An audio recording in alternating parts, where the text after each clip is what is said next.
Pukul 11 malam. Aku sedang bekerja di luar kota saat putraku menelepon. Suaranya gemetar. Ibu, aku di kantor polisi. Ayah memukulku, tapi sekarang dia bilang aku yang menyerangnya. Polisi percaya sama dia. Aku langsung tancap gas pulang. Suamiku tidak tahu siapa yang sedang mereka hadapi. Sebelum ceritanya dimulai, silahkan tulis di kolom komentar dari daerah mana saja teman-teman yang menonton cerita ini. Jangan lupa like dan subscribe agar channel ini bisa semakin berkembang dan bisa mempersembahkan cerita yang lebih menarik lagi. Anjani baru saja selesai merapikan berkas-berkasnya di atas meja kamar hotel. Jam di dinding menunjukkan pukul 11 malam lewat. Tugasnya di luar kota kali ini terasa lebih melelahkan dari biasanya. Rapat maraton dengan tim dari Polda setempat menguras energinya. Ia melepas blazer kerjanya, menyisakan kemeja polos yang sederhana. Hijab instan yang ia kenakan sejak sore ia ganti dengan hijab rumah yang lebih nyaman. Anjani duduk di tepi tempat tidur, memijat pelipisnya. Ia hanya ingin segera tidur dan kembali ke rumah besok pagi. Rencananya, ia ingin mengajak Alif, putra semata wayangnya, pergi memancing akhir pekan ini. Keheningan kamar hotel yang tenang tiba-tiba pecah oleh getaran ponsel di atas meja nakas. Anjani sedikit mengernyit, mengira itu panggilan dinas lanjutan. Namun saat melihat nama, Alif, tertera di layar, jantungnya berdesir pelan. Tidak biasanya putranya yang berusia 14 tahun itu menelepon selarut ini. Perasaan tidak enak langsung menjalari hatinya. Ia segera menggeser ikon hijau di layar. Halo, Nak? Alif? Kenapa belum tidur? Sapa Anjani, berusaha menjaga suaranya tetap tenang. Hening sejenak. Yang terdengar di seberang sana hanyalah isak tangis yang tertahan. Suara itu begitu pelan, nyaris seperti rintihan. Alif, kamu baik-baik saja? Jawab ibu, Nak. Suara Anjani mulai meninggi, naluri keibuannya seketika siaga penuh. Ibu, ibu. Suara Alif akhirnya terdengar, pecah dan gemetar hebat. Ibu, tolong aku. Darah Anjani serasa berhenti mengalir. Ia sontak berdiri. Kamu di mana? Apa yang terjadi? Kamu aman? Aku di kantor polisi, Bu. Jantung Anjani serasa diremas. Kantor polisi? Kenakalan remaja apa yang dilakukan putranya? Tapi isak tangis itu bukan isak tangis anak badung yang tertangkap. Itu adalah tangis ketakutan. Kantor polisi mana? Kenapa kamu bisa di sana? Di mana Ayah Burhan? Tanya Anjani beruntun. Sama ayah tapi. Suara Alif kembali tercekat. Ibu. Ayah Burhan dia mukul aku. Kalimat itu menghantam Anjani seperti palu godam. Dunia seakan berhenti berputar. Burhan? Suaminya? Memukul Alif? Tidak mungkin. Burhan yang ia kenal adalah pria yang santun, sabar, dan sangat menyayangi Alif seperti anak kandungnya sendiri. Alif, kamu yakin? Apa yang terjadi? Aku nggak tahu, Bu. Tadi ayah marah-marah, terus dia dorong aku, dia nampar aku takut, aku coba lari, tapi ayah ngejar terus mukul aku lagi. Alif terisak hebat, menceritakan kejadiannya dengan terbata-bata. Terus dia yang bawa aku ke sini. Dia bawa aku ke kantor polisi, Bu. Anjani tidak mengerti. Dia memukulmu, lalu dia membawamu ke kantor polisi? Untuk apa? Dia bilang aku yang menyerangnya, Bu. Suara Alif meninggi, syarat dengan kepanikan dan rasa putus asa. Dia bilang ke polisi kalau aku anak durhaka, aku mencoba memukul dia pakai tongkat. Tapi nggak gitu, Bu. Aku ambil tongkat itu buat nahan dia, tapi dia rebut terus dia pukul aku pakai itu. Sekarang para polisi itu percaya sama dia. Mereka lebih percaya Ayah Burhan. Ibu, aku takut. Mereka mau menahanku. Ibu, tolong aku. Amarah yang dingin dan senyap menjalari tulang punggung Anjani. Ini bukan lagi sekadar masalah rumah tangga. Ini adalah kejahatan. Ini adalah fitnah. Dan putranya adalah korban. Wajah Anjani yang tadinya lelah kini mengeras. Tatapan matanya berubah tajam. Ini bukan lagi Anjani, sang ibu yang lembut. Ini adalah Jenderal Anjani yang sedang bertugas. Alif. Dengar ibu baik-baik, kata Anjani, suaranya kini stabil, dingin, dan penuh perintah. Tidak ada getar panik sedikit pun. Kamu tenang. Tarik napas. Jangan menangis lagi. Alif di seberang sana terdiam, hanya terdengar tarikan napasnya yang tersengal. Sekarang, Berikan teleponnya ke petugas polisi yang ada di sana. Perintah Anjani. Tapi, Bu. Berikan saja. Sekarang. Terdengar suara berisik. Lalu suara pria yang berat dan malas. Halo, selamat malam. Dengan siapa ini? Saya ibunya Alif, jawab Anjani. Siapa nama Anda dan apa pangkat Anda? Terdengar tawa kecil di seberang. Wah, Ibu, tidak perlu tegang begitu. Ini anak Ibu, si Alif, baru saja membuat laporan palsu. Dia menyerang ayahnya sendiri, Tuan Burhan. Ini kami sedang proses BAP. Siapa nama Anda? Ulang Anjani, suaranya lebih dingin menusuk. Saya Bribka Reksa, Bu. Sebaiknya Ibu datang ke sini. Anak Ibu harus kami amankan dulu malam ini di sel. Ini prosedur untuk kenakalan remaja yang sudah kelewatan. Melawan orang tua, kata Bribka Reksa dengan nada meremehkan. Dengarkan saya baik-baik, Bribka Reksa, desis Anjani. Jangan sentuh anak saya. Jangan masukkan dia ke sel. Jangan paksa dia menandatangani apapun. Jangan tanyai dia apapun lagi.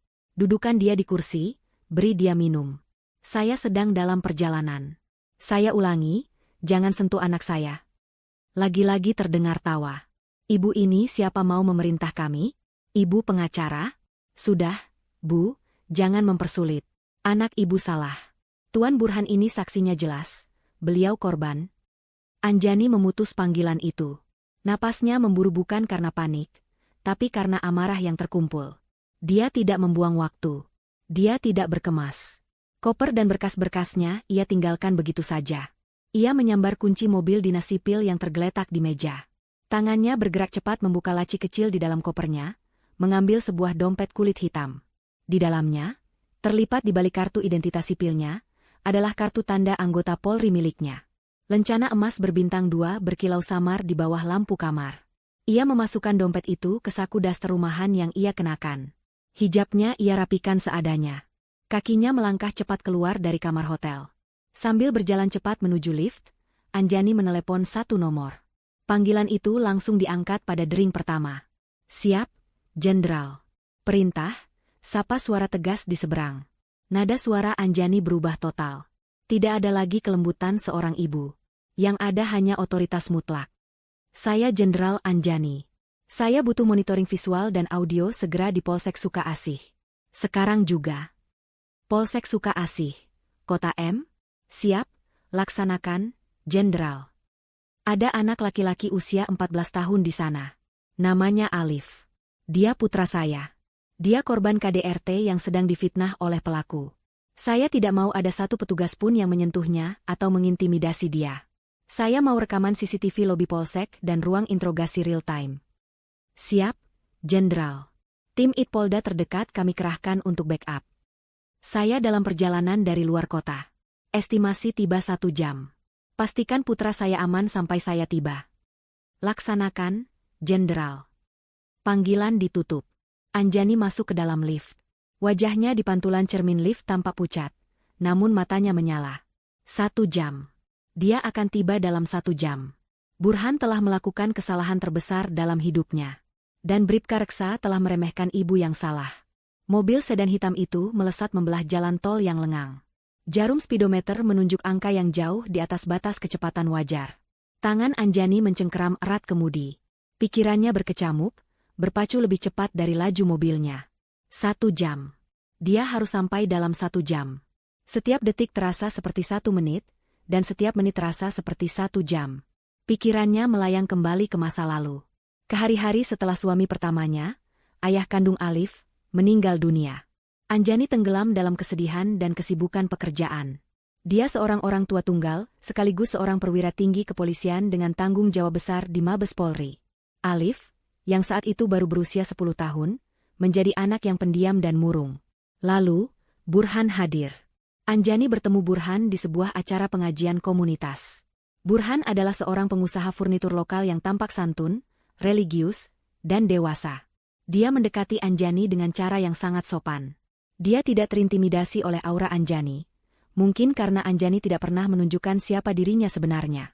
Bagi Burhan, dan bagi semua orang di lingkungan rumah mereka, Anjani hanyalah seorang pegawai negeri sipil biasa. Seorang PNS kementerian yang sering ditugaskan keluar kota. Itu adalah cerita sampul yang Anjani ciptakan. Sebuah kebohongan demi kedamaian. Anjani lelah. Dia lelah dengan pria-pria yang mendekatinya hanya karena pangkatnya. Dia lelah dengan mereka yang terintimidasi oleh bintang di bahunya. Dia lelah dengan tatapan takut atau tatapan penuh perhitungan. Saat suaminya yang pertama masih hidup, suaminya adalah seorang akademisi yang memahami dunianya. Setelah dia tiada, Anjani hanya merindukan kehidupan normal.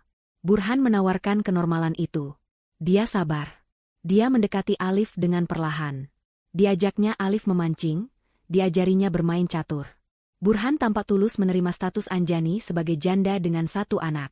Saat Burhan melamarnya, Anjani melihatnya sebagai kesempatan kedua untuk membangun keluarga yang utuh bagi Alif.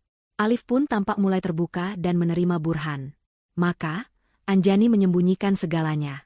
Dia tidak pernah memakai seragamnya di rumah. Mobil dinas jenderalnya terparkir di Mabes. Saat pulang, dia adalah Anjani, wanita berhijab sederhana yang bekerja di kementerian. Burhan tidak pernah tahu. Anjani berpikir, ini demi kebaikan rumah tangganya. Dia tidak ingin suaminya merasa rendah diri atau terintimidasi. Dia ingin dicintai sebagai Anjani, bukan sebagai Jenderal Anjani. Kini, keputusan itu terasa seperti kesalahan fatal. Ayah mukul aku, polisi percaya sama dia. Kata-kata Alif bergema di dalam mobil. Perasaan bersalah mencabik-cabik hati Anjani. Bagaimana bisa dia tidak melihatnya? Bagaimana bisa dia, seorang perwira tinggi yang dilatih untuk membaca karakter dan mendeteksi kebohongan, gagal melihat monster yang tidur satu atap dengannya? Ingatan-ingatan kecil mulai bermunculan, bagaikan potongan teka-teki yang kini menemukan tempatnya. Sebulan yang lalu, saat makan malam, Alif tidak sengaja menumpahkan segelas air. Anjani sedang mencuci piring. Dia mendengar Burhan membentak. Bukan bentakan keras, tapi desisan tajam yang penuh amarah. Kamu bisa hati-hati tidak? Anjani keluar dari dapur dan melihat wajah Alif pucat ketakutan. Burhan langsung tersenyum begitu melihat Anjani. Anak ini, sayang. Ceroboh sekali. Maaf, ayah cuma kaget. Anjani saat itu hanya menganggapnya sebagai teguran wajar. 2 minggu yang lalu, Alif meminta izin untuk menginap di rumah temannya. Burhan melarangnya dengan keras. Tidak ada gunanya. Belajar saja di rumah. Nada suaranya datar, tapi matanya menatap Alif dengan tajam. Alif langsung menunduk dan masuk ke kamar. Anjani mencoba membujuk Burhan, tapi Burhan berkata, aku hanya ingin mendisiplinkannya, sayang. Dia sudah remaja. Anjani mengabaikan tanda-tanda itu. Dia terlalu sibuk. Terlalu sering dinas luar kota. Dia terlalu percaya pada topeng saleh dan santun yang Burhan kenakan. Dia berpikir Alif hanya sedang melalui fase remaja yang pemberontak, sehingga menjadi lebih pendiam dan sering mengurung diri di kamar. Ibu bodoh. Ibu bodoh. Gumam Anjani, air matanya akhirnya menetes. Tapi ini bukan air mata kesedihan. Ini air mata amarah. Amarah pada Burhan. Amarah pada dirinya sendiri. Mobilnya melaju semakin kencang. Rasa bersalah itu kini mengeras menjadi baja. Dia telah gagal sebagai seorang ibu dalam melindungi putranya di dalam rumah. Sekarang, dia akan menggunakan semua kekuatannya sebagai jenderal untuk melindunginya di luar. Dia menekan sebuah tombol tersembunyi di bawah dashboard. Lampu rotator polisi berwarna biru, yang terpasang samar di balik grill depan, langsung menyala, membelah kegelapan malam. Mobil-mobil lain yang sesekali ada di tol langsung menepi, memberi jalan pada sedan hitam yang melaju bagai peluru itu. Gerbang tol kota sudah terlihat. 15 menit lagi. Ponselnya bergetar. Sebuah pesan masuk dari ajudannya. Visual dan audio standby, Jenderal. Kami monitor. Bribka Reksa sedang merokok di meja depan. Tuan Burhan sedang minum kopi. Subjek, Alif, duduk di kursi pojok. Aman, tidak disentuh. Tapi tampak ketakutan. Anjani membaca pesan itu dengan napas tertahan. Bagus. Mereka belum menyentuhnya. Tapi fakta bahwa Burhan bisa minum kopi dengan santai sementara putranya ketakutan di pojok, membuat darah Anjani mendidih. Dia tahu tipe manusia seperti Burhan. Manipulator ulung yang merasa berkuasa. Dan dia tahu tipe oknum seperti Bribka Reksa. Petugas malas yang meremehkan laporan, terutama dari seorang anak kecil yang melawan orang tua. Tunggu aku, Burhan. Tunggu aku, desis Anjani. 1 jam setelah panggilan telepon pertama, sedan hitam itu berbelok tajam dan berhenti mendadak tepat di depan lobi Polsek Suka Asih. Gedung Polsek itu tampak kecil dan tua. Hanya ada satu mobil patroli terparkir di depannya. Anjani mematikan mesin. Dia mengambil napas dalam-dalam, mengusap sisa air mata di pipinya. Dia merapikan hijabnya. Dia keluar dari mobil. Dengan daster rumah sederhana, hijab santai, dan tanpa riasan, dia tampak seperti ibu-ibu panik pada umumnya. Dia melangkah masuk ke pintu geser polsek. Dan di sanalah dia melihatnya. Putranya, Alif, meringkuk di bangku panjang di sudut ruangan, wajahnya menunduk. Dan di meja piket, Burhan, suaminya, sedang tertawa kecil sambil menyodorkan rokok ke petugas berseragam. "Nah, itu istri saya datang," kata Burhan dengan nada penuh kemenangan saat melihat Anjani. Bribka Reksa menoleh, menatap Anjani dari atas ke bawah dengan tatapan merendahkan. "Selamat malam, Bu. Silakan duduk. Kita perlu bicara soal kelakuan anak Ibu." Anjani melangkah melewati pintu geser otomatis yang sedikit macet. Udara di dalam ruangan polsek terasa pengap, campuran antara aroma asap rokok yang sudah basi dan bau samar disinfektan lantai. Lampu neon di langit-langit berkedip-kedip pelan, menerangi ubin kusam dan dinding yang dipenuhi poster-poster pudar tentang bahaya narkoba dan prosedur SIM. Kipas angin tua di sudut ruangan berputar lesu, hanya mengaduk udara panas. Di meja piket, Bribka Reksa meniupkan asap rokoknya ke langit-langit, kakinya disilangkan santai. Di sampingnya, seorang petugas lain yang lebih tua dengan tanda pangkat Aibda, yang belakangan Anjani ketahui bernama Heru, sedang asyik menunduk menatap layar ponselnya. Dan Burhan. Suaminya itu berdiri di samping meja, memegang cangkir kopi kertas, tersenyum penuh kemenangan ke arah Anjani. "Nah, itu istri saya datang," katanya, nadanya meremehkan, seolah Anjani adalah ibu lain yang dipanggil ke sekolah karena anaknya berulah. "Selamat malam, Bu. Silakan duduk. Kita perlu bicara soal kelakuan anak Ibu," kata Bribka Reksa, menunjuk ke bangku panjang yang kosong dengan dagunya, tidak sedikitpun berniat berdiri atau memperbaiki sikapnya. Anjani tidak menggubris Burhan. Dia tidak mempedulikan Bribka Reksa. Matanya terkunci pada satu titik di sudut ruangan. Di sana, di bawah poster, "Stop Pungli", Alif duduk meringkuk. Kemeja yang dikenakannya sedikit sobek di bagian bahu. Sudut bibirnya membiru. Tapi yang paling menghancurkan hati Anjani adalah tatapan mata putranya. Saat Alif mengangkat wajahnya dan melihat Anjani, matanya tidak menunjukkan kelegaan. Mata itu dipenuhi ketakutan, rasa malu, dan keputusasaan. Seolah dia sudah divonis bersalah. Hati Anjani terasa seperti dicengkeram es. Amarahnya terkunci rapat di balik ekspresi wajah yang sengaja ia buat tampak lelah dan cemas. "Sayang, syukurlah kamu datang." Burhan mencoba menghampiri Anjani, hendak meraih lengannya. "Anakmu ini, Alif, dia benar-benar di luar kendali malam ini. Dia menyerang ayah. Aku terpaksa." Anjani melangkah melewatinya. Dia berjalan lurus, mengabaikan Burhan seolah pria itu tidak ada.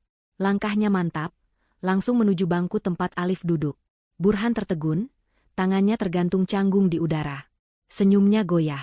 Anjani berlutut di depan putranya. Ruangan itu mendadak hening, hanya menyisakan suara kipas angin. Dia mengulurkan tangan, jemarinya yang sedikit gemetar menyentuh pipi Alif, menyingkirkan rambut yang menutupi lebam di pelipisnya. "Ibu," bisik Alif, dan pertahanannya runtuh. Air mata yang sejak tadi ditahannya mengalir deras. "Ibu di sini, Nak. Kamu tidak apa-apa." Suara Anjani lembut, kelembutan yang kontras dengan suasana dingin di polsek itu. Alif menggeleng, dia tidak bisa bicara, dia hanya mencengkeram lengan daster ibunya, seolah itu adalah pelampung di tengah lautan. Bu." Suara Bribka Reksa memecah momen itu.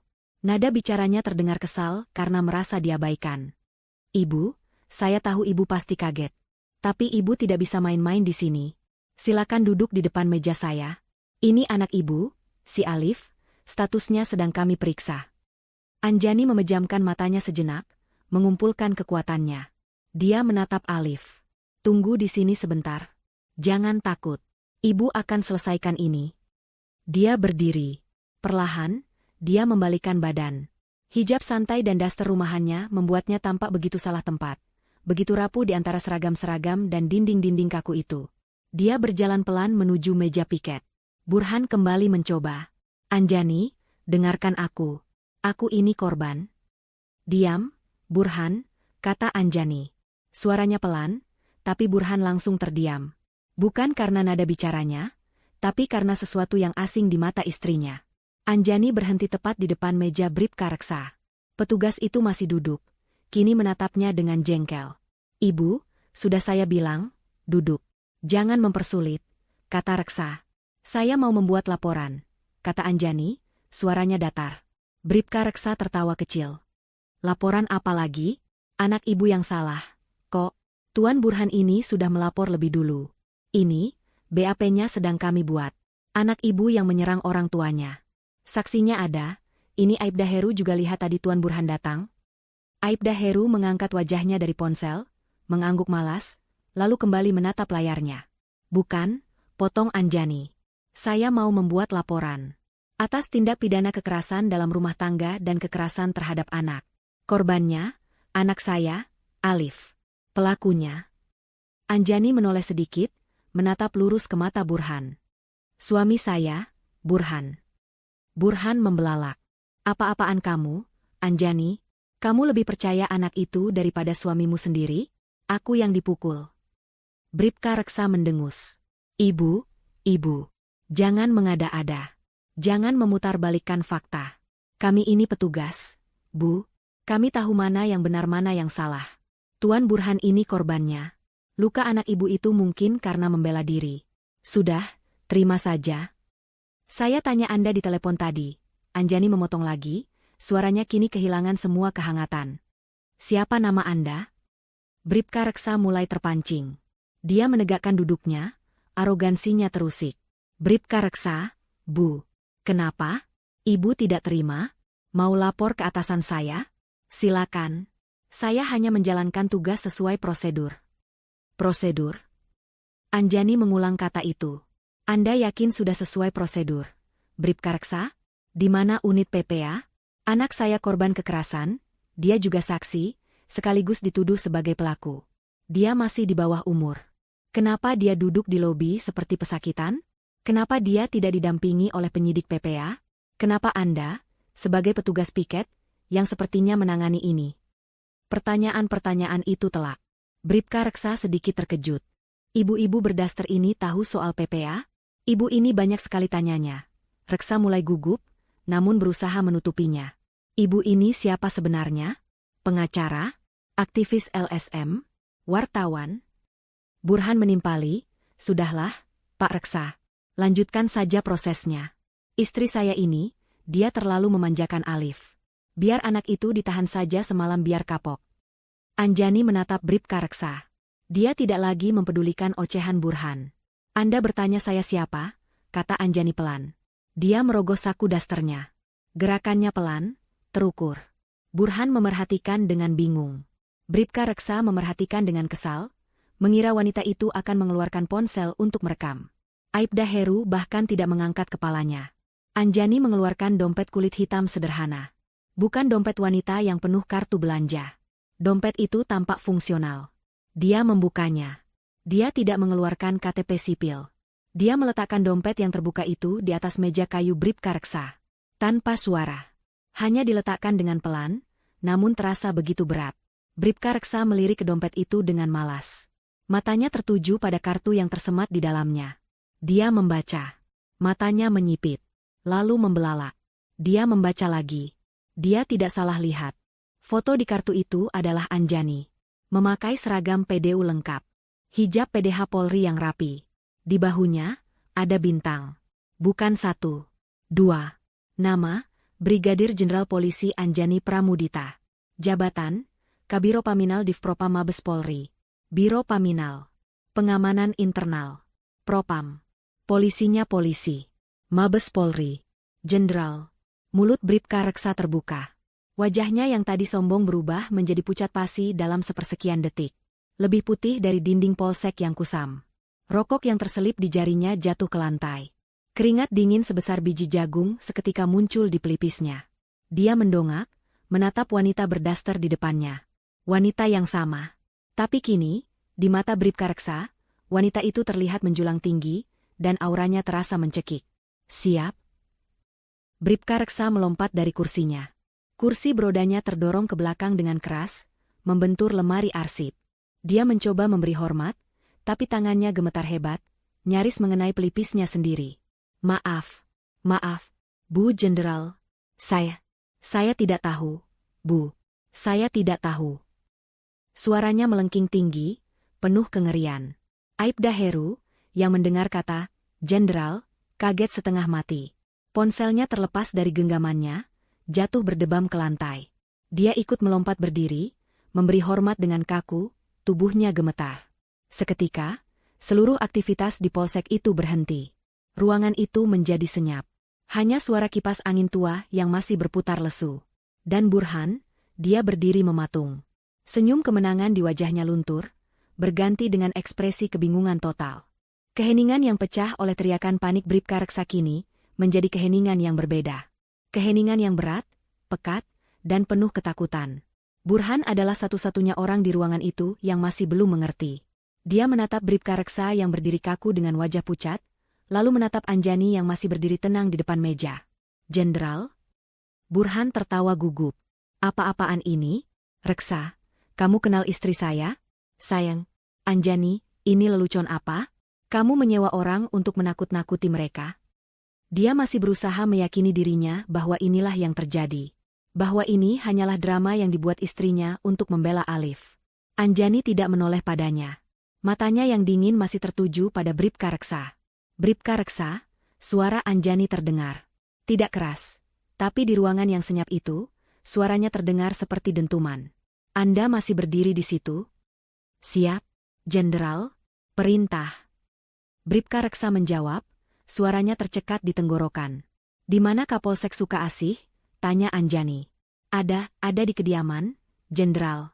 Tidak jauh dari sini. Saya beri waktu dia 5 menit untuk berdiri di depan saya. Sekarang. Perintah itu mutlak. Siap. Laksanakan. Bribka Reksa menyambar hate di pinggangnya. Tangannya begitu gemetar hingga dia hampir menjatuhkannya. Posko. Panggil Kapolsek. Segera. Darurat. Merapat ke Mako.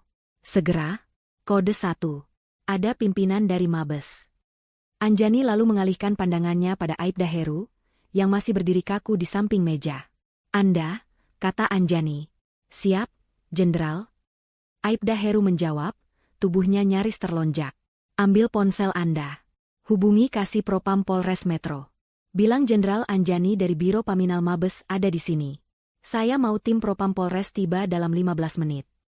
Siap, Jenderal. Dan hubungi Kanit PPA Polres.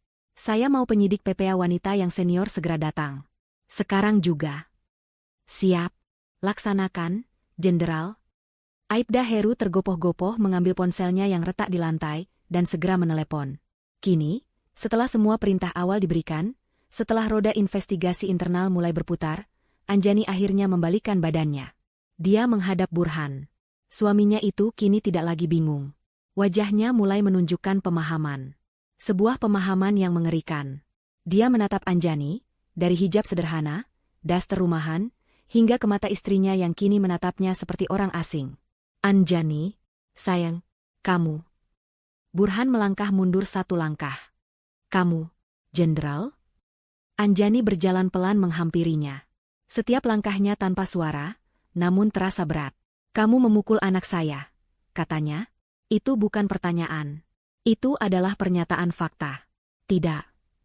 Burhan menyangkal secara refleks. Dia yang menyerangku. Aku hanya membela diri. Anak itu kurang ajar. Aku. Cukup. Suara Anjani tidak berteriak. Itu adalah bentakan komando yang tajam dan menusuk. Suara yang biasa ia gunakan untuk membungkam perwira menengah yang membantah. Suara itu begitu penuh otoritas, begitu mengintimidasi, hingga Burhan seketika terdiam. Mulutnya terkunci. Anjani berdiri 1 meter di depannya. Kamu pikir saya siapa, Burhan? Tanyanya, suaranya kini turun menjadi desisan berbahaya. Selama 2 tahun ini, kamu pikir kamu menikahi siapa? Aku pikir kamu PNS di kementerian. Burhan tergagap. Seorang PNS kementerian yang bodoh, lanjut Anjani. Yang penakut? Yang bisa kamu bohongi seenaknya? Yang bisa kamu kelabui dengan topeng saleh dan santunmu? Aku tidak tahu. Wajah Burhan kini basah oleh keringat dingin. Dia baru sadar. Wanita di depannya bukanlah Anjani yang biasa membuatkannya teh di pagi hari. Kamu tidak tahu. Anjani mengangguk pelan. Kamu tidak tahu kalau saya Brigadir Jenderal Polisi Anjani Pramudita. Kepala Biro Pengamanan Internal, Divisi Profesi dan Pengamanan, Mabes Polri. Dia sengaja menyebutkan jabatan lengkapnya. Dia ingin Burhan mengerti arti dari setiap kata itu. Saya polisinya polisi. Burhan, Anjani mencondongkan tubuh sedikit. Pekerjaan saya setiap hari adalah memburu anggota polisi yang busuk. Saya mencari pembohong, pemeras, manipulator, dan pelanggar disiplin di dalam institusi saya. Saya tahu bau kebohongan dari jarak 1 kilometer.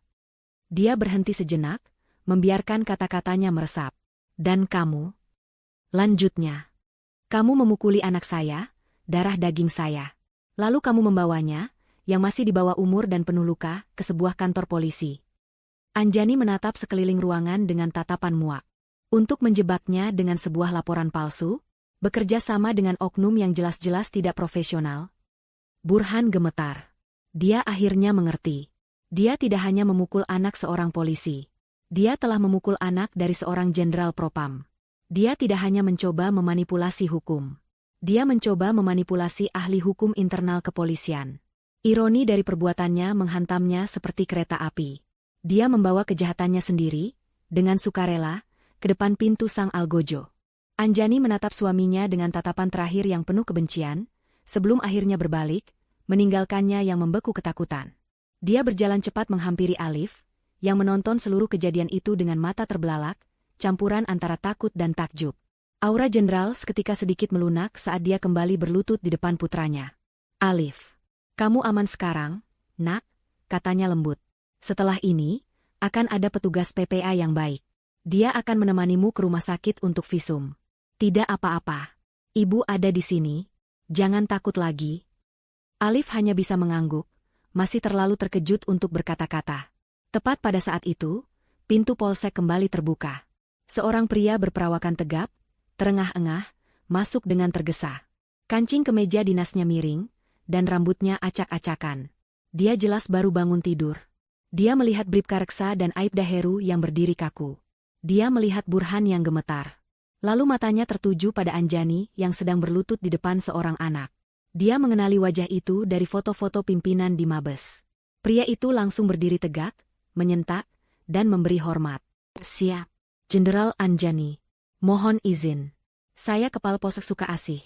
Kompol Rahman. Mohon petunjuk, Jenderal. Anjani berdiri. Dia menatap Kompol Rahman dari atas ke bawah.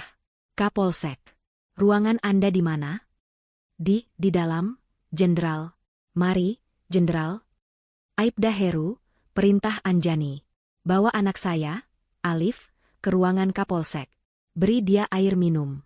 Dudukan di sofa. Jangan ada satu orang pun yang bicara padanya selain saya atau petugas PPA yang saya minta. Siap, Jenderal. Heru bergegas membimbing Alif yang masih bingung.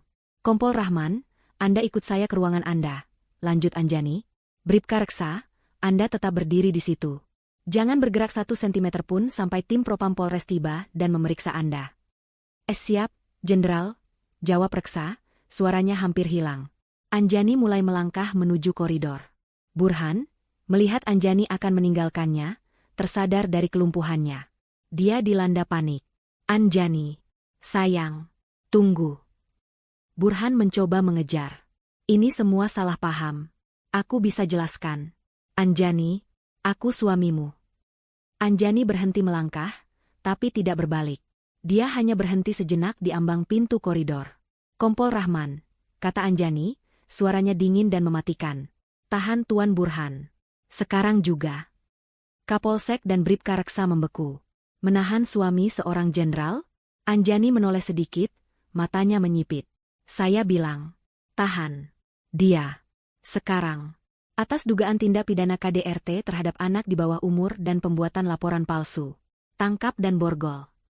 Wajah Burhan berubah seputih kapur. Tidak. Kamu tidak bisa lakukan ini padaku. Anjani, aku suamimu. Anjani. Kompol Rahman, menyadari karirnya ada di ujung tanduk jika membantah, langsung bertindak.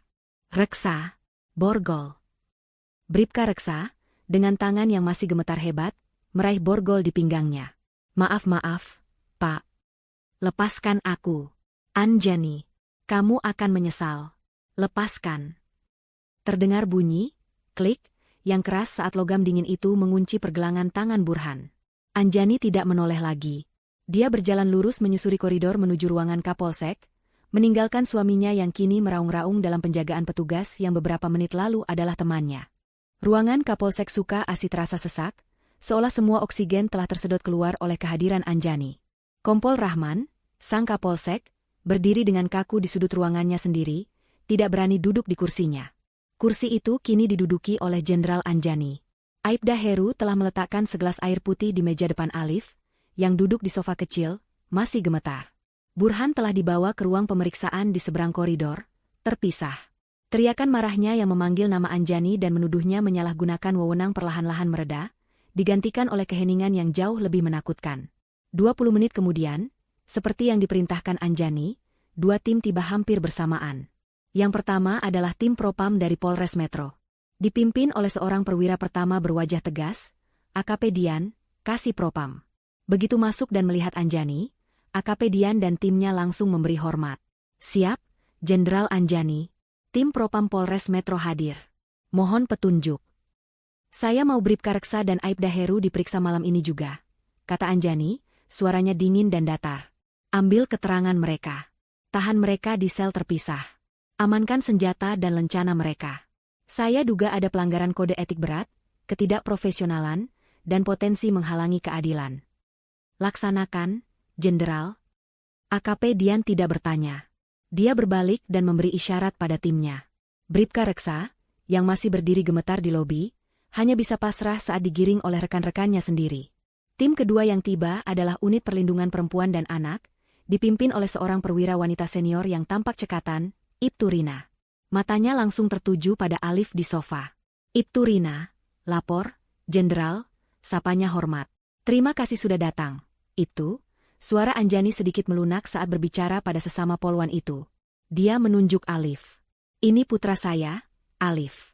Dia korban kekerasan fisik yang dilakukan ayah tirinya. Saya mau Anda yang dampingi dia. Anjani berdiri dari kursi Kapolsek dan menghampiri Alif.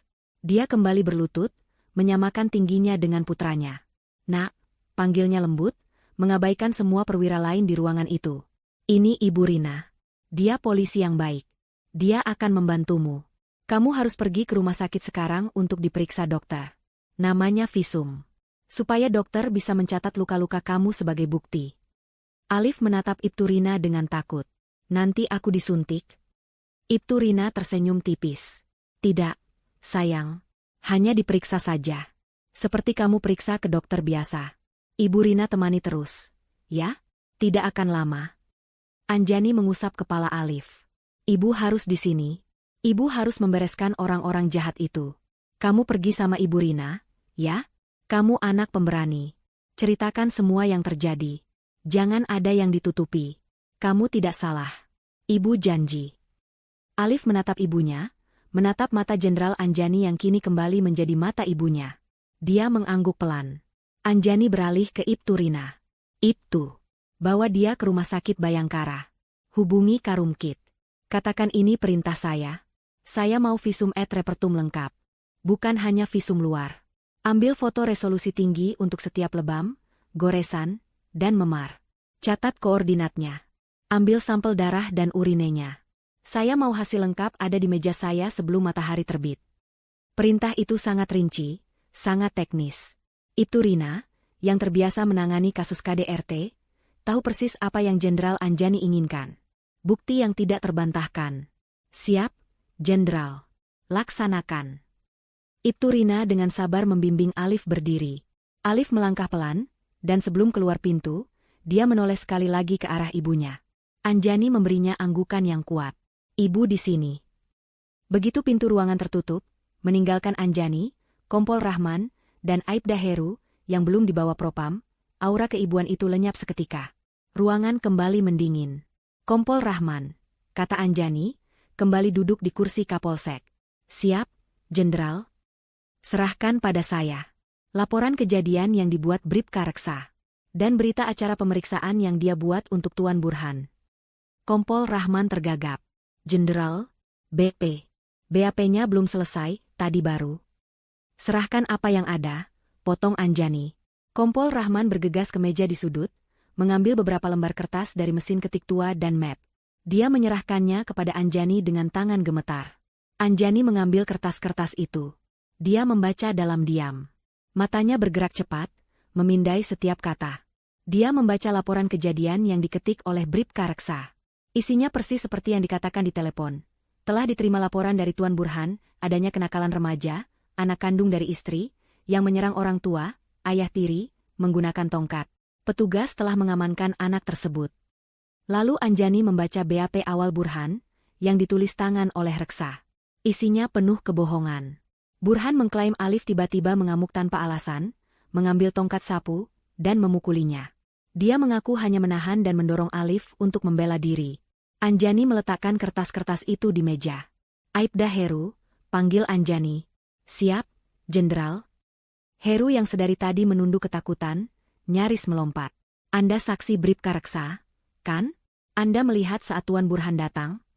Siap, Jenderal. Saya ada di meja piket. Anda melihat luka di tubuh Tuan Burhan?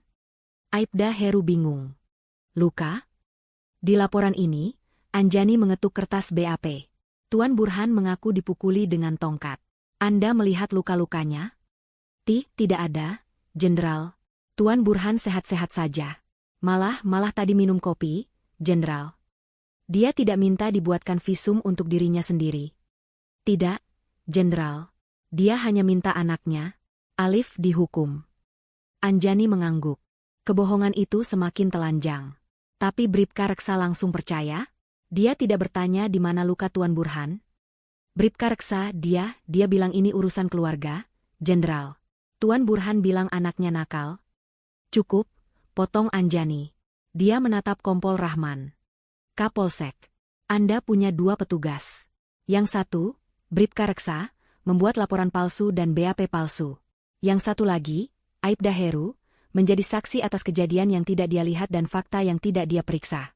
Mereka berdua, atas perintah Tuan Burhan, hampir saja menahan anak di bawah umur yang menjadi korban kekerasan, tanpa didampingi PPA.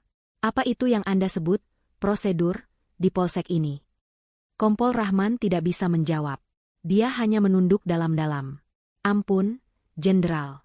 Saya lalai. Saya siap menerima konsekuensinya. Anjani mendengus. Konsekuensi sudah pasti. Tapi saya belum selesai. Dia mengambil ponselnya. Ada satu pesan baru yang masuk. Dari timnya di Mabes. Tim Itpolda sedang dalam perjalanan ke kediaman Jenderal. Estimasi pengambilan data CCTV selesai dalam 30 menit. Anjani meletakkan ponselnya. Dia menatap Kompol Rahman dan Aibda Heru, lalu tim propam yang berjaga di pintu. Kalian semua mengandalkan kesaksian pembohong, kata Anjani. Saya akan mengandalkan sesuatu yang tidak bisa berbohong. Dia menekan tombol di ponselnya, menghubungi tim IT-nya. Sudah dapat rekamannya? Siap, Jenderal. Hard drive sudah kami amankan. Sedang dalam perjalanan ke Polsek Suka Asih. Estimasi tiba 15 menit. Bagus, kata Anjani. Siapkan laptop dan proyektor di ruang rapat Polsek. Saya mau kita semua nonton film malam ini. Anjani menutup telepon. Dia menatap Burhan, yang kini ditahan di ruang pemeriksaan seberang. Pintu ruangan itu memiliki kaca kecil. Burhan sedang duduk di lantai, menatap kosong. Tuan Burhan berteriak bahwa saya menjebaknya, kata Anjani pelan, lebih pada dirinya sendiri. Dia tidak sadar. Dia menjebak dirinya sendiri sejak dia memutuskan untuk mengangkat tangannya. 15 menit terasa seperti selamanya bagi para petugas di Polsek Suka Asih. Ruang rapat kecil di lantai 2, yang biasanya hanya digunakan untuk apel pagi atau makan siang bersama, mendadak disulap menjadi ruang sidang darurat. Sebuah laptop canggih milik tim Itpolda terhubung ke proyektor tua milik Polsek. Layar putih kusam diturunkan dari langit-langit. Anjani duduk di kursi utama di meja rapat. Di sampingnya duduk Kasih Propam, AKP Dian, dan Ibtu Rina dari PPA, yang baru saja kembali setelah memastikan Alif ditangani dengan baik di RS Bayangkara. Kompol Rahman dan Aibda Heru berdiri di dinding belakang, seperti pesakitan. Bawa mereka masuk, perintah Anjani. Pintu terbuka. 2 petugas propam membawa masuk Bribka Reksa yang sudah tidak berseragam, hanya memakai kaos oblong tahanan. Tangannya tidak diborgol, tapi wajahnya menunjukkan kekalahan mutlak. Setelahnya, 2 petugas lain membawa masuk Burhan. Berbeda dengan Reksa, Burhan kini terlihat marah. Dia telah pulih dari keterkejutan awalnya, dan menggantinya dengan agresi defensif. Dia merasa dijebak. Apa-apaan ini? Teriak Burhan saat melihat Anjani. Kamu menggunakan pangkatmu untuk menahanku. Ini abuse of power. Kamu pikir semua orang akan percaya padamu hanya karena kamu jenderal? Aku akan lapor. Aku akan panggil pengacara. Anjani tidak menanggapi. Dia hanya memberi isyarat agar Burhan didudukan di kursi yang diletakkan di tengah ruangan, menghadap layar. Bribka Reksa didudukan di sebelahnya. Selamat malam, Tuan Burhan. Sapa Anjani, suaranya tenang luar biasa. Anda berteriak saya menyalahgunakan wewenang. Anda bilang saya menjebak Anda. Anda bilang Alif yang menyerang Anda. Anda lupa satu hal. Apa? Apa yang aku lupa? Tantang Burhan. Rumah kita, kata Anjani. Pekerjaan saya menuntut keamanan tingkat tinggi. Jadi saat kita pindah ke rumah itu, saya memasang sistem CCTV tersembunyi di setiap sudut rumah. Di ruang tamu, ruang keluarga, dapur, garasi, dan teras. Semuanya merekam suara dan gambar 24 jam. Wajah Burhan seketika berubah. Senyum marahnya lenyap. Anjani menoleh ke petugas IT. Putar rekaman dari ruang keluarga. Pukul 10 malam ini. Petugas itu mengklik mouse. Layar proyektor menyala. Gambar di layar menunjukkan ruang keluarga mereka. Alif sedang duduk di sofa, bermain ponsel. Kualitas gambarnya sangat jernih. Tanda waktu digital di sudut kiri, atas menunjukkan pukul 22.04. Terdengar suara Burhan dari luar kamera. Alif, kamu dengar ayah panggil tidak? Alif di layar tampak terkejut. Apa? Yah. Burhan masuk ke dalam rekaman. Wajahnya merah padam. Ayah suruh kamu kunci pintu garasi dari tadi. Kenapa kamu masih main HP? Aku lupa. Yah. Sebentar lagi. Sekarang, bentak Burhan. Rekaman itu menunjukkan dengan jelas. Burhan mendekati Alif dan merebut ponsel dari tangan anak itu, lalu membantingnya ke lantai. Ayah. HP-ku, teriak Alif. Kamu berani melawan ayah sekarang. Plah. Suara tamparan itu menggema di ruang rapat polsek. Semua yang hadir tersentak. Burhan di rekaman itu menampar Alif dengan keras, membuat Alif tersungkur dari sofa. Di ruang rapat, Burhan yang asli menatap layar dengan ngeri. Itu tidak. Diam, desis Anjani.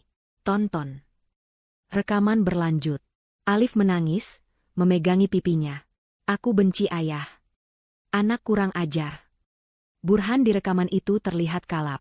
Dia menendang meja, lalu maju untuk menjambak Alif. Alif ketakutan. Dia berlari ke arah dapur.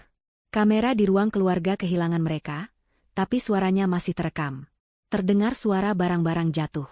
Ganti ke kamera dapur, perintah Anjani. Petugas IT berganti file. Layar kini menunjukkan dapur. Alif berlari masuk, terpojok di dekat tempat cuci piring. Burhan menyusul di belakangnya, matanya liar. Kamu mau lari kemana?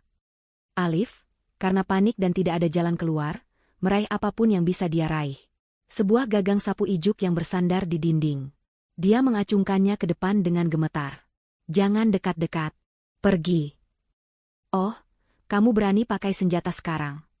Burhan di rekaman itu tertawa sinis. Bandingkan dengan tubuh Alif yang kurus, Burhan yang tinggi besar dengan mudah maju, menangkap gagang sapu itu dengan satu tangan, dan merebutnya. Lalu, adegan paling mengerikan terjadi. Burhan mengangkat sapu itu dan menghantamkannya ke tubuh Alif. Buk, ampun, yah, sakit. Buk, buk, 2 kali lagi, di punggung dan bahu. Alif jatuh meringkuk di lantai dapur, menangis histeris, melindungi kepalanya. Di ruang rapat, Ibtu Rina memejamkan mata, tidak sanggup melihat. Kompol Rahman menunduk, malu. Bribka Reksa menatap lantai, tubuhnya gemetar hebat. Dia hampir saja menjebloskan anak yang baru saja disiksa itu ke dalam sel.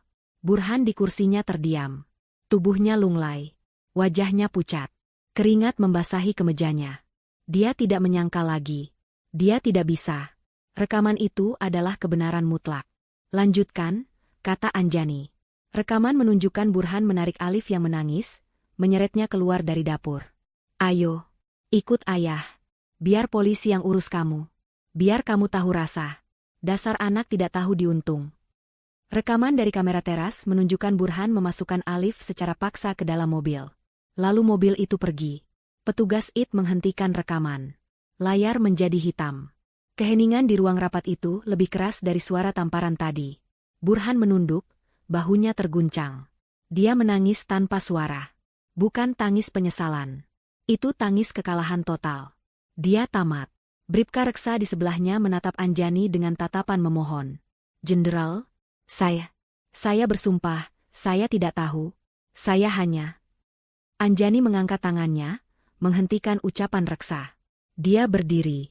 Dia berjalan pelan ke depan layar. Dia menatap Burhan, lalu menatap Bribka Reksa. "Tuan Burhan," katanya. "Laporan Anda palsu. Anda melakukan kekerasan berat pada anak di bawah umur. Anda menjebak korban." Dia lalu menatap Bribka Reksa. "Bribka Reksa, Anda menerima laporan palsu. Anda mengabaikan korban di bawah umur. Anda bersekongkol dengan pelaku. Anda menghina institusi ini dengan seragam Anda." Anjani berbalik menatap Kasih Propam. "AKP Dian. Bawa Bribka Reksa. Proses untuk PTDH. Pemberhentian tidak dengan hormat. Saya mau dia di sidang etik besok pagi." "Siap, Jenderal." "Dan bawa Aibda Heru. Dia lalai sebagai saksi. Turunkan pangkatnya dan mutasi dia." "Siap, Jenderal." Propam segera bergerak, membawa Reksa dan Heru keluar. Kini tersisa Burhan yang masih menangis. Dan Kompol Rahman yang ketakutan. "Kapolsek," kata Anjani. "Saya anggap Anda lalai dalam membina anggota. Anda akan saya tarik ke Mabes untuk diperiksa." "Siap, Jenderal." "Terima kasih, Jenderal." Ditarik ke Mabes lebih baik daripada dipecat. Akhirnya, Anjani menatap Burhan. "Dan Anda akan ditahan di sini. Kasus Anda akan ditangani langsung oleh unit PPA Polda. Bukan Polsek ini. Anda akan menghadapi hukuman berlapis. KDRT, kekerasan anak, dan laporan palsu." Burhan tidak mengangkat wajahnya. Dia hancur. Saat petugas hendak membawa Burhan keluar, Anjani menghentikan mereka. "Tunggu." Dia berjalan mendekati Burhan. Sesuatu masih mengganjal di benaknya. Naluri investigatornya bekerja. "Satu pertanyaan terakhir. Burhan," kata Anjani pelan. "Kenapa kamu begitu percaya diri? Kamu tahu ada CCTV di rumah. Kamu tahu kamu yang salah. Kenapa kamu begitu yakin Bribka Reksa dan Polsek ini akan membelamu?" Burhan tidak menjawab. Anjani menatapnya lekat. "Kamu pikir kamu bisa membeli mereka? Kamu pikir Bribka Reksa temanmu? Itukah sebabnya kamu tertawa dan minum kopi dengannya saat anak saya meringkuk kesakitan?" Anjani menoleh pada Kompol Rahman. "Rahman, saya mau selidiki rekening Bank Bribka Reksa dan Tuan Burhan. Saya curiga ini bukan hanya soal KDRT. Saya curiga ada sesuatu yang lain." Anjani menyadari masalah ini mungkin jauh lebih dalam. Ini bukan sekadar oknum malas. Ini mungkin setoran. Malam masih pekat. Jarum jam di dinding ruang Kapolsek Suka Asih yang kotor menunjukkan pukul 3 dini hari. Tapi di polsek kecil itu, tidak ada yang tidur. Suasananya tegang, seperti medan perang sunyi setelah ledakan pertama. Lobi yang tadi hanya diisi Bribka Reksa yang malas, kini dipenuhi lalu lalang anggota Propam berseragam lengkap. Mereka bergerak cepat dan senyap, menyita buku catatan piket, mengamankan komputer, dan menyegel lemari arsip. Bribka Reksa dan Aibda Heru sudah dibawa ke Polres Metro untuk diamankan. Kompol Rahman, sang Kapolsek, duduk di kursi di luar ruangannya sendiri, menunduk lesu, menunggu nasibnya ditentukan. Karirnya yang ia bangun belasan tahun hancur dalam 3 jam. Di dalam ruang Kapolsek, Anjani duduk di meja kerja Rahman. Wajahnya keras diterpa cahaya dari layar laptop. Dia tidak lagi memakai daster rumahannya. 1 jam lalu, Ibtu Rina sempat kembali sebentar, membawakan tas dinas darurat Anjani dari mobilnya. Kini Anjani telah berganti pakaian. Kemeja lapangan hitam polos, celana kargo taktis, dan hijab instan berwarna serupa. Dia tampak seperti operator pasukan khusus, bukan lagi ibu rumah tangga yang panik. Dia sedang melakukan panggilan video konferensi. Di layar laptopnya, muncul 3 wajah mengantuk namun tegang dari tim intinya di Mabes Polri. Tim Paminal. "Rekening Tuan Burhan Saputra dan Bribka Reksa sudah kami kunci. Jenderal," lapor seorang pria di layar, kepala tim analis keuangan. "Kami menemukan anomali besar." "Lanjutkan," perintah Anjani. "Ada transaksi rutin, Jenderal." Setiap tanggal 5. Selama 1,5 tahun terakhir. Dari rekening perusahaan Tuan Burhan, CV Furnitur Jatimulya, ke rekening pribadi Bribka Reksa. Jumlahnya tidak besar untuk ukuran jenderal, tapi sangat besar untuk ukuran Bribka. 15 juta rupiah. Setiap bulan. Tanpa gagal. 15 juta. Anjani terdiam. Itu bukan uang rokok. Itu bukan uang, terima kasih, atas penanganan kasus. Itu adalah gaji. Itu adalah bayaran rutin untuk sebuah jasa. Keterangannya apa? Tanya Anjani. Selalu sama, Jenderal. Jasa konsultasi keamanan. Anjani mendengus. Konsultasi keamanan. Dari seorang Bribka. Cerdas. Nalurinya terbukti benar. Ini bukan kelalaian. Ini adalah persekongkolan yang sudah mengakar. Saya mau tahu, kata Anjani, bisnis apa sebenarnya? Furnitur Jatimulya. Itu? Saya ingin tahu jam 12 siang nanti, Tuan Burhan Saputra adalah penipu, penggelap, bandar judi, penyelundup, atau semuanya. Lacak alur bisnisnya. Periksa izin ekspor-impornya. Periksa manifest pengirimannya. Saya mau tahu kejahatan apa yang dia bayar 15 juta sebulan untuk dilindungi. Siap, Jenderal. Tim siber sedang melacak jejak digitalnya. Lapor wajah kedua di layar. Dan untuk Bribka Reksa, lanjut Anjani. Lacak aliran keluar dari rekeningnya. 15 juta itu tidak mungkin dia nikmati sendiri. Dia hanya petugas piket. Dia pasti menyetor ke atas. Saya mau tahu siapa saja yang ikut menikmati uang haram Tuan Burhan. Saya mau rantai komandonya. Siap, laksanakan, Jenderal. Panggilan ditutup. Anjani mematikan layar. Dia memijat pangkal hidungnya. Dia telah gagal melihat kebusukan di dalam rumahnya sendiri. Dan kini, dia menemukan kebusukan yang sama di dalam institusinya, dipelihara oleh suaminya sendiri. Rasa pengkhianatan itu berlapis-lapis. Pintu diketuk pelan. AKP Dian, Kasih Propam Polres, masuk. Izin, Jenderal. Ya, Dian. Ada apa? Interogasi awal Bribka Reksa, Jenderal. Dia hancur. Dia menangis terus. Dia tahu dia akan di PTDH. Dia baru sadar dia melawan Jenderal Paminal. Dia belum bicara soal uang. Belum, Jenderal. Masih syok. Dia hanya mengulang-ulang, saya tidak tahu. Saya hanya disuruh Tuan Burhan. Dia bilang anaknya nakal. Bawa dia ke sini, perintah Anjani. Siap, Jenderal. AKP Dian kaget. Bawa dia ke sini. Sekarang. Saya akan interogasi dia sendiri. 5 menit kemudian, Bribka Reksa diseret masuk. Dia sudah tidak gagah lagi. Tanpa seragam, dia tampak kecil dan menyedihkan. Matanya merah dan bengkak. Begitu melihat Anjani duduk di kursi Kapolsek, kakinya lemas. Dia nyaris jatuh jika tidak dipegang oleh 2 petugas propam. Dudukan dia, kata Anjani. Reksa didudukan di kursi di depan meja. Bribka Reksa, Anjani memulai, suaranya tenang. Lihat saya. Reksa perlahan mengangkat wajahnya yang basah air mata. Saya tidak punya banyak waktu. Saya tidak tertarik dengan tangisan Anda. Saya tidak peduli dengan penyesalan Anda. Anda dipecat. Itu sudah pasti. Karir Anda selesai, kata Anjani lugas.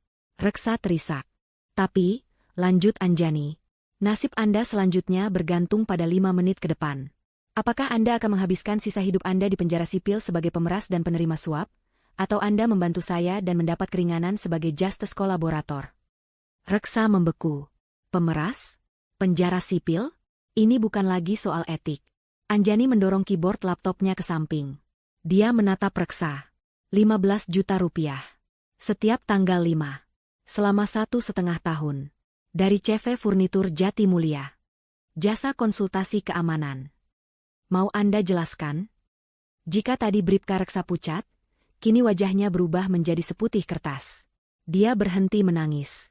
Dia berhenti bernapas. Dia memandang Anjani dengan ngeri. Dia ketahuan. Jenderal, saya. Kamu pikir saya tidak akan tahu? Desis Anjani. Saya Jenderal Paminal. Melacak rekening bank adalah sarapan pagi saya. Sekarang bicara, uang apa itu? Reksa pecah. Ampun, Jenderal, ampun. Saya bisa jelaskan. Itu bukan untuk saya semua, Jenderal. Bingo. Saya tahu, kata Anjani. Berapa bagianmu? Hanya 2 juta, Jenderal. Untuk uang dapur. 13 juta sisanya kemana? Reksa gemetar hebat. Ini adalah akhir dari segalanya. Disetor, Jenderal. Saya harus setor. Kepada siapa? Reksa ragu-ragu. Anjani menggebrak meja. Pelan, tapi mantap. Kepada siapa? Kanit Reskrim, Jenderal, teriak Reksa. Kompol Rahman. Kapolsek, beliau juga tahu. Beliau dapat bagian paling besar. 5 juta. Kompol Rahman, yang mendengar namanya disebut dari luar ruangan, langsung berdiri dan mencoba masuk. Tidak, Jenderal, dia bohong. Dia memfitnah saya. AKP Dian dan timnya langsung menahan Rahman. Diam. Tunggu giliran Anda. Anjani tersenyum dingin. Rantainya ketemu. Jadi, Kapolsekmu juga terlibat? Aibda Heru. Heru hanya terima uang rokok. Jenderal, 500.000. Dia bagian jaga portal saja. Jaga portal? Anjani mengernyit. Bisnis Tuan Burhan, Jenderal. Itu judi online, Jenderal. Servernya di ruko furnitur itu. Lantai 3. Ruko itu dijaga portal. Heru dan saya yang pastikan patroli tidak pernah belok ke jalan itu. Kalau ada laporan dari warga, kami yang redam. Kami bilang itu hanya kantor biasa. Semuanya terungkap. Kini Anjani mengerti. Kebobrokan itu sempurna. Burhan bukan hanya pengusaha furnitur. Dia bandar judi online. Dia membayar Polsek Sukaasih, dari Kapolsek sampai petugas piket, untuk melindunginya. Dia tidak hanya memukul Alif. Dia tidak hanya memfitnah Alif. Dia membawa Alif ke kantornya. Dia membawa Alif ke tempat di mana dia adalah raja. Di mana dia adalah bos yang membayar gaji para polisi itu. Dia ingin menunjukkan pada Alif siapa yang berkuasa. Dia ingin menghancurkan mental Alif dengan menunjukkan bahwa hukum ada di genggamannya. Dan kesombongan itulah yang menghancurkannya. Dan malam ini, kata Anjani pelan, suaranya bergetar karena amarah. Saat Tuan Burhan membawa anak saya yang babak belur ke sini, dia memerintahkan Anda untuk memenjarakannya. Dia bilang ini urusan keluarga, Jenderal, Ishak Reksa. Dia bilang anaknya kurang ajar, harus dikasih pelajaran. Dia bilang, bereskan saja seperti biasa, Pak Reksa. Nanti ada bonus. Saya hanya menuruti perintah atasan dan donatur. Donatur. Anjani memejamkan mata. Muak. Ponselnya berdering lagi. Tim IT-nya. Jenderal. Terkonfirmasi. Alamat IP server judi online terbesar di kota ini, terdaftar di alamat Ruko CV Furnitur Jati Mulia. Milik Tuan Burhan Saputra. Kami siap gerebek. Anjani berdiri. Dia menatap Bribka Reksa yang hancur. Lalu dia menatap Kompol Rahman yang lemas di pintu. AKP Dian, panggil Anjani. Siap, Jenderal. Tangkap Kapolsek Kompol Rahman. Tangkap Kanit Reskrim. Tangkap Aibda Heru. Tangkap semua orang di polsek ini yang namanya disebut oleh Bribka Reksa. Kumpulkan mereka di lobi. Saya mau polsek ini bersih sebelum matahari terbit. Anjani berjalan keluar ruangan, melewati Kompol Rahman yang ambruk ke lantai. Dia menelepon Direktur Reserse Kriminal Khusus Polda. Dir Krimsus. Ini Jenderal Anjani, Paminal Mabes. Siap, Jenderal. Selamat pagi. Ada yang bisa dibantu? Suara di seberang terdengar kaget di telepon Jenderal Paminal jam 3 pagi. Bentuk tim sekarang. Saya mau Anda pimpin sendiri penggerebekan server judi online terbesar di kota Anda. Di Ruko CV Furnitur Jati Mulia. Saya tunggu dalam 30 menit. Dia menutup telepon. Dia tidak akan menunggu sampai pagi. Badai itu dimulai sekarang. Efek domino itu bergerak lebih cepat dari yang dibayangkan siapapun. Perintah Jenderal Anjani di tengah malam buta itu seperti batu besar yang dijatuhkan ke kolam yang tenang, menciptakan gelombang badai yang langsung menenggelamkan semua yang terlibat. Pukul 4 pagi, kurang dari 30 menit setelah perintah Anjani, puluhan mobil tim reserse kriminal khusus dan tim siber Polda, lengkap dengan senjata laras panjang dan rompi anti peluru, telah mengepung ruko 3 lantai yang tampak sepi milik CV Furnitur Jati Mulia. Penggerebekan itu berlangsung cepat. Pintu baja didobrak. Seperti yang diduga, lantai 1 dan 2 hanya berisi tumpukan furnitur kayu jati yang berdebu. Tapi lantai 3 adalah dunia yang lain. Puluhan unit komputer server menyala, kabel berseliweran, dan beberapa operator yang kaget setengah mati langsung tiarap saat pintu didobrak. Mereka adalah jantung dari operasi judi online jutaan dolar milik Burhan. Pada saat yang hampir bersamaan, badai itu menghantam Polsek Suka Asih. AKP Dian, Kasih Propam, dengan wewenang penuh dari Anjani, melaksanakan tugasnya tanpa pandang bulu. Kompol Rahman, sang Kapolsek, tidak bisa berkata apa-apa lagi ketika borgol dipasangkan ke tangannya. Wajahnya yang tadi tegang kini pasi. Dia tahu ini adalah akhir. Kanit Reskrim, yang baru saja tiba setelah dipanggil darurat, langsung ditangkap begitu keluar dari mobilnya. Aibda Heru hanya bisa menangis saat lencana dan senjatanya dilucuti. Total, 6 anggota Polsek Suka Asih, termasuk Rahman, Kanit Reskrim, Bribka Reksa, dan Aibda Heru, dikumpulkan di lobi. Mereka didudukan di bangku panjang yang sama tempat Alif meringkuk ketakutan beberapa jam sebelumnya. Mereka kini adalah pesakitan di kantor mereka sendiri. Polsek Suka Asih lumpuh total, diambil alih sepenuhnya oleh tim Propam Polres dan Polda. Berita tidak bisa ditahan. Pukul 5 pagi, saat azan subuh mulai berkumandang, beberapa wartawan kriminal yang memiliki telinga di kepolisian mulai berdatangan. Mereka mencium ada sesuatu yang sangat besar terjadi. Sebuah polsek diambil alih oleh Propam? Seorang kapolsek ditangkap? Ini berita besar. Ada apa ini, Pak? Tanya seorang wartawan pada AKP Dian yang berjaga di depan. AKP Dian, yang sudah mendapat instruksi dari Anjani, hanya memberi pernyataan normatif. Sedang dilakukan pemeriksaan internal oleh Propam atas dugaan pelanggaran disiplin berat. Mohon rekan-rekan media bersabar. Tapi berita sudah bocor. Sebuah polsek dikudeta Propam. Judul-judul di portal berita online mulai bermunculan, liar dan spekulatif. Sementara badai itu membesar, Anjani justru sedang tidak berada di polsek. Dia berada di rumah sakit Bayangkara. Pukul 4:30 pagi, Ibtu Rina meneleponnya. Visum sudah selesai. Hasilnya sangat jelas dan memberatkan. Lebam di pipi, memar di sudut bibir, bekas cengkeraman di lengan, dan 3 bilur besar yang membengkak di punggung dan bahu, polanya identik dengan gagang sapu. Alif juga mengalami trauma psikis ringan dan dehidrasi. Dia sudah diberi penenang ringan dan infus. Anjani tiba di ruang perawatan anak. Ibtu Rina berjaga di luar. Anjani masuk sendirian. Dilihatnya Alif terbaring di tempat tidur. Infus menetes pelan di tangannya. Wajahnya pucat, tapi dia tidak tidur. Matanya terbuka, menatap langit-langit. Dia sudah berganti pakaian dengan piyama rumah sakit. Alif, panggil Anjani pelan. Alif menoleh. Matanya yang tadi kosong, kini sedikit bersinar. Ibu. Anjani menarik kursi, duduk di samping tempat tidur. Dia meraih tangan putranya yang tidak diinfus. Tangan itu dingin. Bagaimana perasaanmu? Tanya Anjani. Sudah tidak terlalu sakit, jawab Alif pelan. Dokternya baik. Ibu Rina juga. Hening sejenak. Ibu. Alif memulai lagi. Tadi, di kantor polisi, Ibu beneran? Jenderal? Anjani tersenyum tipis. Senyum pertama setelah berjam-jam. Iya, Nak. Ibu Jenderal Polisi Anjani. Maaf ibu tidak pernah bilang. Alif menatap ibunya lama. Menatap wanita berhijab hitam, dengan kemeja hitam yang tampak tegas, dan mata yang lelah namun tajam. Dia mencoba mencocokkan citra ini dengan ibunya yang biasa memasak sarapan untuknya. Kenapa ayah Burhan begitu? Tanya Alif. Pertanyaan itu polos, tapi menusuk. Anjani menarik napas panjang. Dia harus jujur. Karena ayah Burhan ternyata orang jahat. Nak, dia bukan hanya jahat sama kamu. Dia juga melakukan kejahatan lain.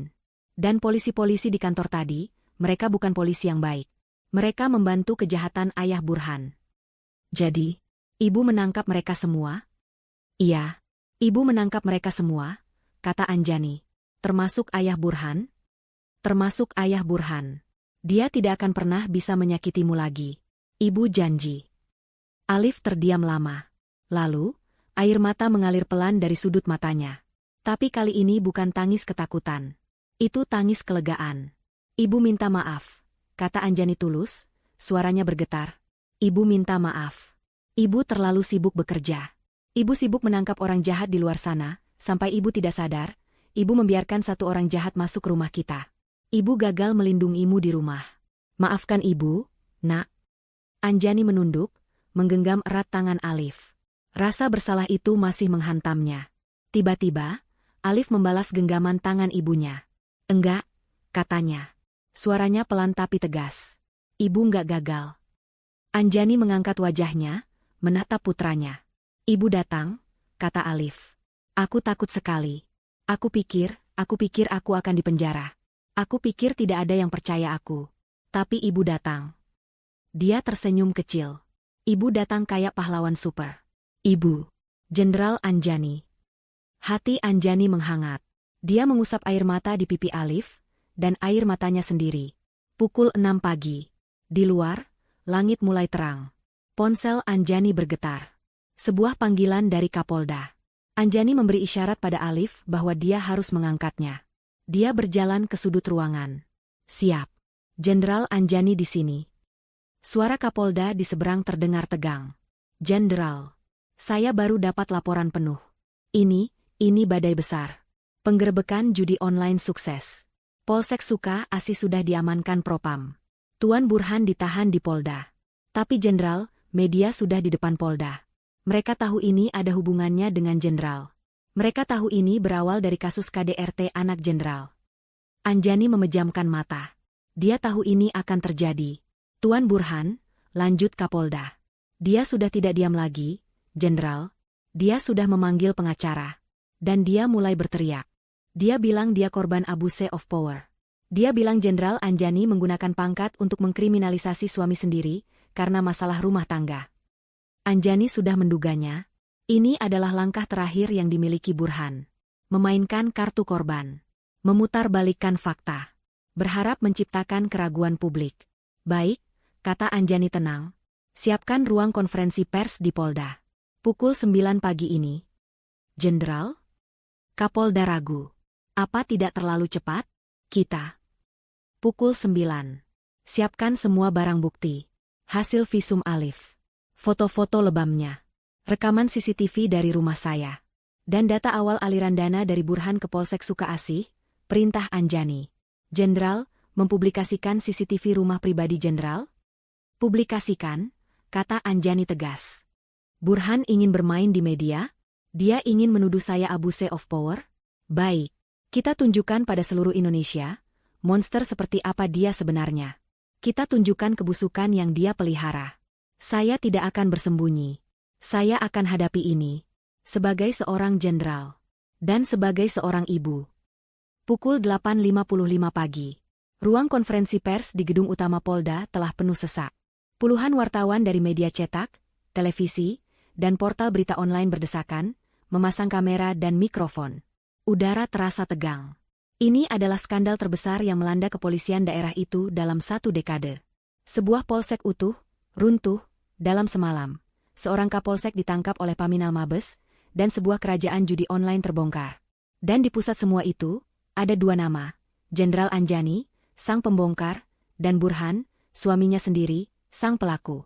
Di luar ruangan, di lobi utama Polda, seorang pria berjas mahal berwarna biru tua sedang memberikan pernyataan dadakan. Dia adalah Ramdan, pengacara yang disewa oleh keluarga Burhan.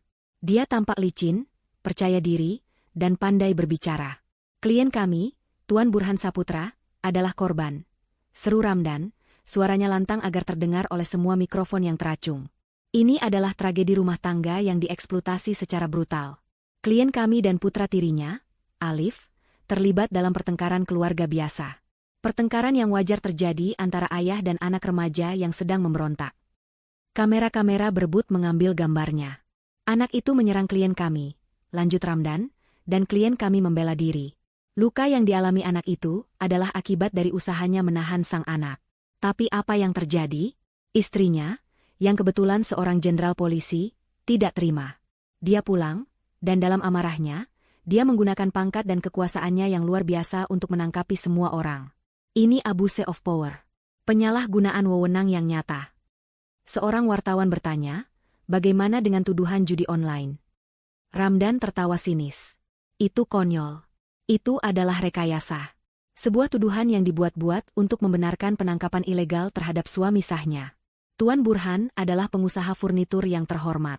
Tuduhan judi itu adalah fitnah keji, asap yang dibuat untuk menutupi api masalah rumah tangganya. Klien kami akan melawan. Kami akan menuntut Jenderal Anjani. Pernyataan itu meledak. Para wartawan di dalam ruang konferensi pers langsung mengetik di laptop mereka. Judul-judul berita baru bermunculan, pengacara Burhan, Jenderal Anjani rekayasa kasus judi untuk tutupi KDRT. Keraguan mulai disebar. Siapa yang berbohong? Tepat pukul 9 pagi. Pintu di sisi panggung terbuka. Semua kamera serentak berbalik. Suara klik puluhan kamera DSLR terdengar seperti rentetan senjata. Yang masuk bukan hanya Anjani. Dia diapit. Di sebelah kanannya, Kapolda setempat, seorang inspektur jenderal berbintang 2. Di sebelah kirinya, Direktur Reserse Kriminal Khusus Polda, seorang komisaris besar polisi. Kehadiran mereka adalah pesan nonverbal, ini bukan tindakan personal. Ini adalah tindakan institusional. Anjani melangkah ke podium. Dia tidak memakai pakaian lapangan hitamnya tadi malam. Dia mengenakan seragam PDU, pakaian dinas upacara, seragam kehormatan coklat tua yang paling resmi, lengkap dengan hijab PDH Polri berwarna coklat yang rapi. 2 bintang emas Brigadir Jenderal tersemat kokoh di kerah bajunya. Tanda-tanda jasa dan lencana kehormatan terpasang rapi di dadanya. Dia tampak tenang, berwibawa, dan dingin seperti es. Ini bukan istri yang sedang marah. Ini adalah jenderal polisi yang sedang bertugas. Dia berdiri di podium, menatap lurus ke arah lautan kamera. Keheningan total melanda ruangan. Selamat pagi, rekan-rekan media. Suaranya tenang, diperkuat oleh mikrofon. Saya Jenderal Anjani, Kepala Biro Paminal, Divpropam Mabes Polri. Dia berhenti sejenak, membiarkan jabatannya meresap. Saya tahu apa yang baru saja dikatakan di luar ruangan ini. Lanjutnya, ada tuduhan bahwa saya telah menyalahgunakan wewenang saya. Bahwa saya merekayasa kasus untuk menjebak suami saya sendiri. Saya di sini untuk meluruskan fakta. Dia menatap tajam. Saya tidak akan banyak bicara. Saya akan membiarkan bukti yang bicara. Dia mengangguk kepada Kapolda di sampingnya. Kapolda itu maju 1 langkah. Kami di sini untuk menjelaskan 2 tindak pidana yang berbeda, namun berkaitan, kata Kapolda itu. Pertama, tindak pidana kekerasan berat terhadap anak di bawah umur. Sebuah layar besar di belakang podium menyala. Judulnya, Kasus 1, Kekerasan terhadap anak, Pasal 80 UU Perlindungan Anak. Telah terjadi kekerasan fisik, lanjut Kapolda, yang dilakukan oleh tersangka, Tuan Burhan Saputra, terhadap korban, Saudara Alif, usia 14 tahun. Untuk membuktikan ini, saya akan bacakan ringkasan hasil visum et repertum dari Rumah Sakit Bayangkara yang keluar pagi ini. Kapolda itu membacakan. 1. Lebam kemerahan di pipi kiri, akibat benturan benda tumpul. 2. Luka robek di membran mukosa bibir bagian dalam. 3. Memar kebiruan di lengan atas kanan dan kiri, sesuai dengan pola cengkeraman jari yang kuat. 4. Dan yang paling berat 3 bilur memar panjang di area punggung dan bahu sebelah kanan, pola identik dengan benturan gagang benda silindris. Ruangan itu terkesiap. Para wartawan mencatat dengan cepat. Pengacara Tuan Burhan, Anjani mengambil alih lagi, mengklaim ini adalah pembelaan diri. Bahwa anak itu yang menyerang lebih dulu. Anjani menatap lurus ke kamera. Saya rasa, rekaman berikut ini bisa menjelaskan siapa yang menyerang dan siapa yang diserang. Dia mengangguk ke operator. Putar rekaman. Layar berganti. Seluruh ruangan konferensi pers itu kini menonton rekaman CCTV dari ruang keluarga Anjani. Mereka melihat Burhan membanting ponsel Alif. Mereka melihat adegan tamparan yang keras itu dengan mata kepala mereka sendiri. Plah, meski tanpa suara, gambar itu begitu jelas hingga beberapa wartawati menutup mulut mereka. Layar berganti ke kamera dapur. Mereka melihat Alif yang ketakutan, terpojok, meraih gagang sapu dengan gemetar. Mereka melihat Burhan yang jauh lebih besar merebutnya dengan mudah. Dan kemudian, buk. Mereka melihat Burhan menghantamkan gagang sapu itu ke tubuh remaja yang sudah meringkuk di lantai. Keheningan di ruang konferensi pers itu mematikan. Hanya suara klik kamera yang terdengar gila-gilaan. Kebohongan Ramdan, sang pengacara, hancur berkeping-keping dalam 30 detik. Tuduhan, pertengkaran wajar, dan pembelaan diri, kini tampak seperti lelucon yang keji. Wajah Anjani tetap keras. Dia membiarkan kengerian itu meresap. Saya rasa itu cukup jelas, kata Anjani dingin. Itu adalah kejahatan pertama. Dia mengangguk lagi. Layar berganti. Judul baru, Kasus 2, Judi Online Penyuapan Aparat, UU ITE UU Tipikor. Direktur Kriminal Khusus kini yang maju. Berawal dari laporan Jenderal Anjani atas kejanggalan di Polsek Sukaasih, kata Dirkrimsus, tim kami bergerak cepat. Pukul 4 pagi tadi, kami menggerebek ruko CV Furnitur Jatimulya, milik tersangka Burhan Saputra. Kami menemukan ini. Gambar di layar berganti. Foto-foto penggerebekan. Puluhan rak server. Operator yang tiarap di lantai. Ini adalah server pusat dari jaringan judi online, Raja Judi 88, dengan omzet diperkirakan mencapai 15 miliar rupiah per bulan. Lanjut Dirkrimsus. Ini menjawab tuduhan rekayasa. Ini adalah fakta. Layar berganti lagi. Ini adalah kejutan terakhir. Itu adalah Bagan. Sebuah diagram alur dana yang dibuat oleh tim analis keuangan Anjani. Di puncaknya, ada kotak, CV Furnitur Jatimulya, Burhan S. Di bawahnya, panah-panah menunjuk ke beberapa kotak, Bribka Reksa, 15 juta bulan, Kompol Rahman, 5 juta dari Reksa, Kanit Reskrim, 3 juta dari Reksa, dan nama-nama lain yang lebih kecil. Anjani melangkah kembali ke podium. Tuduhan, rekayasa, itu benar, kata Anjani, membuat semua orang kaget. Tapi bukan saya yang merekayasa. Tuan Burhan yang merekayasa laporan palsu di Polsek. Dia pikir dia bisa melakukannya, karena dia sudah membeli Polsek itu. Dia pikir dia bisa memerintahkan oknum-oknum itu untuk memenjarakan anak saya, sama seperti dia memerintahkan mereka untuk melindungi bisnis haramnya. Dia berhenti sejenak, menatap setiap lensa kamera. Saya datang ke Polsek Suka Asi tadi malam sebagai seorang ibu. Katanya, suaranya kini sedikit bergetar oleh amarah yang tertahan. Seorang ibu yang putranya baru saja disiksa dan difitnah. Tapi di sana, saya menemukan sebuah sarang mafia yang memalukan institusi saya. Pagi ini, lanjutnya, suaranya kembali mengeras menjadi baja. Saya berdiri di sini sebagai Brigadir Jenderal Polisi Anjani, Kepala Biro Paminal. Dan saya pastikan, saya akan membersihkan institusi ini, dimulai dari halaman rumah saya sendiri. Siapapun yang terlibat, tidak peduli apa hubungannya dengan saya, akan menghadapi proses hukum. Tuan Burhan Saputra akan dijerat pasal berlapis. Kekerasan anak, laporan palsu, kepemilikan server judi, dan penyuapan aparat negara. Oknum-oknum polisi yang terlibat akan menghadapi sidang kode etik untuk PTDH, dan proses pidana. Anjani memandang berkeliling. Tidak ada tanya jawab. Semuanya sudah jelas. Biarkan pengadilan yang membuktikan sisanya. Anjani berbalik badan. Bersama Kapolda dan Dirkrimsus, dia berjalan keluar panggung, meninggalkan ruangan yang meledak dalam keriuhan. Para wartawan berteriak memanggil namanya. Tapi pesan itu sudah tersampaikan. Serangan balik Burhan telah gagal total. Dia tidak hanya kalah. Dia telah dihancurkan oleh kebenarannya sendiri. 6 bulan berlalu sejak malam yang mengguncang itu. Musim telah berganti, dan badai hukum telah mencapai puncaknya. Berita-berita di televisi dan portal online yang dulu riuh, kini telah berganti dengan putusan pengadilan yang berkekuatan hukum tetap. Keadilan, kali ini, benar-benar ditegakkan. Vonis pertama jatuh untuk Burhan atas kasus KDRT dan kekerasan pada anak. Rekaman CCTV dan hasil visum yang detail menjadi bukti tak terbantahkan.